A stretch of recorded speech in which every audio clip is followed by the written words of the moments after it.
दूर नहीं है। क्योंकि गुरु मिल गए ना, इसलिए गोविंद दूर नहीं है। और जब तक गुरु नहीं हो तब तक गोविंद मिल ही नहीं पाएंगे। इसका उदाहरण मीरा के चरित्र में भी मिलता है। मीरा माता इसी राजस्थान में हुए ना। एक दिन द्वारिकाधीश कहते हैं, मीरा तुमने मुझे तो पा लिया है पर मेरे धाम में तुम नहीं आ सकती क्योंकि तुम्हारे कोई गुरु नहीं है। तब मीरा माता कहती हैं, वसुदेव सुतम देव कंस चाणूर मर्दनम देवकी परमानंदम कृष्णम वंदे जगत गुरु। जब जगत के गुरु आपके तो मेरे गुरु जी भी तो आप हो। नहीं, मैं भी मृत्युलोक में गया तो किसी के चरण में बैठा हूं। मैं राम बनकर गया तो वशिष्ठ मेरे गुरु रहे, कृष्ण बनकर गया तो सांदीपनि मेरे गुरु रहे। आपको भी किसी के चरण में तो बैठना पड़ेगा। मैं किसके चरण में बैठूं? तब मीरा माता रैदास समाज के श्री रविदास जी महाराज के चरण में बैठते हैं और मीरा माता की बात बन जाती है। जात पात पूछे नहीं कोई, हरि को भजे सो हरि का होई।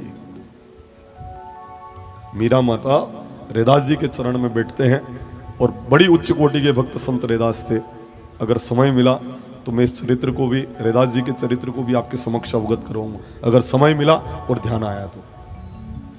अभी तो हम ये आपको श्रवण करवा रहे हैं कि जब तक गुरु नहीं वहां तक गोविंद नहीं मिलते हैं। गुरु बिनु भवनिधि तरह ही न कोई, चाहे बिरंची शंकर सम होई। आप पूजा पाठ करो तो उसका फल नहीं मिलेगा, व्रत करो तो फल नहीं मिले, कन्यादान करो तो फल नहीं मिले, कहीं प्रणाम करो तो उसका पुण्य नहीं मिले जब तक गुरु नहीं। आप कह दोगे महाराज हम नहीं मानते, मैं इसको प्रमाणित करके बताता हूं। एक बार नारद मुनि गए वैकुंठ में, भगवान नारायण के दर्शन करके वापस लौट रहे हैं तो विष्णु जी के पार्षद जो थे ना, वो नारद जी के पीछे की जमीन खोद रहे थे। पूछा नारद जी ने, मेरे पीछे की जमीन क्यों खोद रहे विष्णु पार्षद हो आप? तो विष्णु पार्षदों ने कहा, नारद आप नुगरे हो और नुगरा आदमी जहां जहां पांव रखता है वहां की भूमि अपवित्र हो जाती है, इसलिए हम यहाँ की मिट्टी को खोद रहे हैं। जहां जहां अपने पांव रखा है ना वहां अपवित्रता फैल चुकी है। वहां डंपर नहीं थे, जेसीबी नहीं थी, पोकलैंड मशीन नहीं थी। बहुत मेहनत कर करके खोद रहे हैं और पात्र में भरकर उस मिट्टी को एक तरफ डाल रहे हैं। नारद जी बड़े क्रोधित हुए, गए जाकर कहा, भगवान नारायण आपकी पार्षद मुझे इतना पवित्र कह रहे हैं, मैंने वैकुंठ में पांव रखा, वैकुंठ भी अपवित्र हो गया, सत्य है क्या है? भगवान नारायण कहते हैं, हाँ नारद 24 ही घंटे आप मेरा नाम लेते हो पर आपके कोई गुरु नहीं है, इसलिए भजन मतलब समझ रहे हैं, जो भी विद्या थी वो सब नहीं। कहते कि किताब घोल के पिया है आदमी, तो किताब कोई पानी में गोरिन नहीं पी दी है, सांगोपांग अध्ययन कर लिया है। तो भगवान सूर्य का पूरा अध्ययन हनुमान जी ने प्राप्त कर लिया है।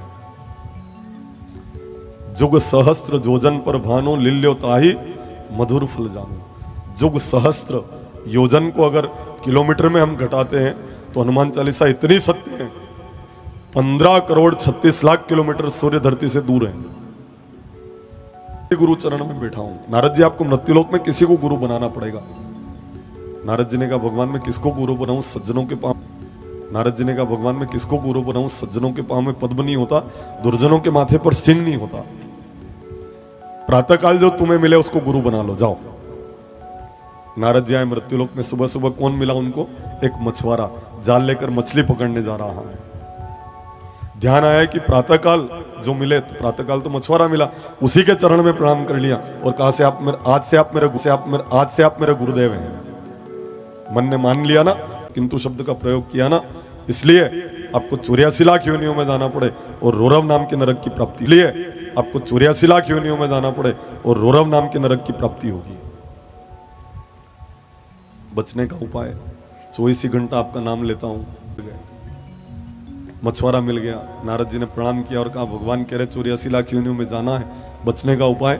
84 लाख योनियां क्या क्या होती है मेरे को नहीं पता। आप तो भगवान के पास से जिस कागज में 84 लाख योनियां लिखी हो उसकी फोटोकॉपी करा के लाओ, गुरु को मालूम तो पड़े चला किस किस योनि में जाएगा। तो नारद जी गए भगवान के पास से जिस कागज में 84 लाख योनियां लिखी थी उसकी फोटोकॉपी करा के लाए। लाकर मछुआरे को सौंप कर कहा, ये वही कागज है जिसमें 84 लाख योनियां लिखी है। भगवान ने ये कहा ना 84 पार करना है, इस कागज को बिछाओ, इस पार से उस पार तक लौट लो, आपकी 84 लाख योनियां पार हो गई है। बिछाया कागज, इस पार से उस पार लौटे, गए भगवान नारायण के पास। भगवान नारायण ने पूछा चूरिया शिला क्यों नहीं भुगत ली? बिल्कुल भुगत ली। कैसे भुगती? नारद जी ने कहा ये मैं आपको नहीं बताऊंगा, मेरे गुरुजी जो कह रहे हैं उसके ऊपर मुझे पूरा विश्वास है और मैं चूरिया शिला की उन्हीं से पार हो गया हूँ। न जन्म लेना पड़ा न मरना पड़ा, चूरिया शिला की उन्हीं से पार हो गए। इतना सीधा सरल सहज मार्ग सदगुरुदेव बताते हैं। इसलिए तू कहाँ है? नहीं जानू मैं तो स्वर्ग नरक में, जानू मैं तो स्वर्ग नरक में, नहीं जानू मैं तो जीवन मरण में, नहीं जानू मैं तो जीवन मरण में, अरे नहीं चौरासी को के गुरु मारो समरथ है, तुम्हारे नहीं चौरासी जो गुरु मारो समरथ है।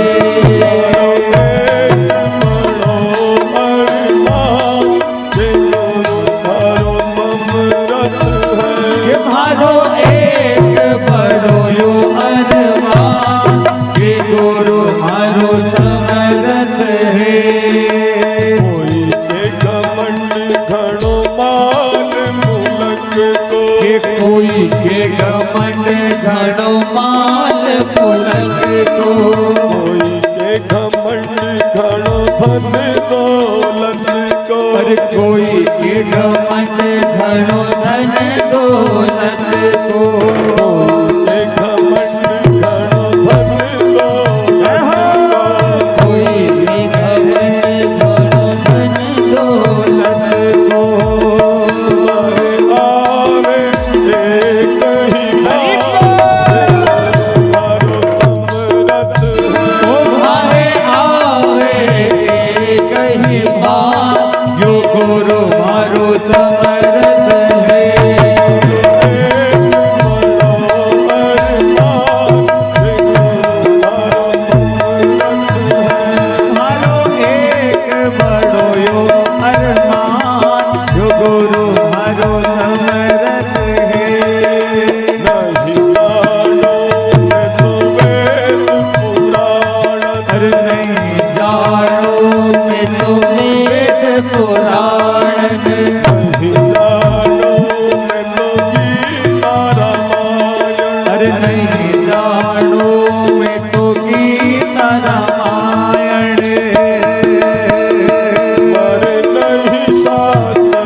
बोले श्री सदगुरु महाराज की जय, सदगुरु देव की जय।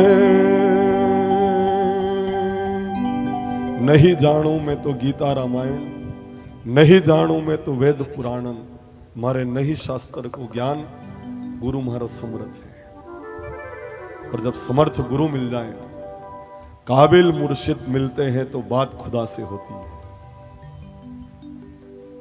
संसार में सब चीज पूछने वाले मिलेंगे, आपका व्यवहार कितना, आपका टर्नओवर कितना, आपका व्यापार कितना, पर यूं कोई नहीं पूछता आपका राधा रानी से प्रेम कितना है, आपका सांवरिया सेठ से प्रेम कितना है, आपका बालाजी महाराज से प्रेम कितना है। एक ऐसा रिश्ता हो जैसे सिंदूर लगाकर पत्थर को हम भगवान मान लेते हैं, पर वो बात नहीं करते, बोलते नहीं, पर किसी गुरु के अंदर ईश्वर की स्थापना करके हम उसको गुरु मान लेते हैं। गुरु ब्रह्मा गुरु विष्णु गुरु देवो महेश्वर गुरु साक्षात परम ब्रह्म तस्मै श्री गुरुवे नमः। ब्रह्मा विष्णु महेश है वो। अब अंग्रेजी में उनको ब्रह्मा विष्णु महेश को क्या बोलते हैं? गॉड। जी का मतलब होता है जनरेटर, ओ का मतलब होता है ऑपरेटर और डी का मतलब होता है डिस्ट्राइटर। देखो आप, ब्रह्मा विष्णु महेश भी है। ऑपरेटर यानी पालन करता और डिस्ट्राइटर यानी संहार करने वाला, जीओडी, वो वहां भी तो है। तो ब्रह्मा विष्णु महेश कहा है ना, गुरु साक्षात पर ब्रह्म तस्मै श्री गुरुवे नमः। हमें इस बात का अरमान है कि सदगुरुदेव समर्थ हैं, और जहां समर्थ सदगुरुदेव हो तब तो ये मान लेना कि फिर ईश्वर दूर हो ही नहीं सकते आपके। और आपकी श्रद्धा कितनी है उनके ऊपर, ये आपकी सफलता का प्रमाण देने वाला है।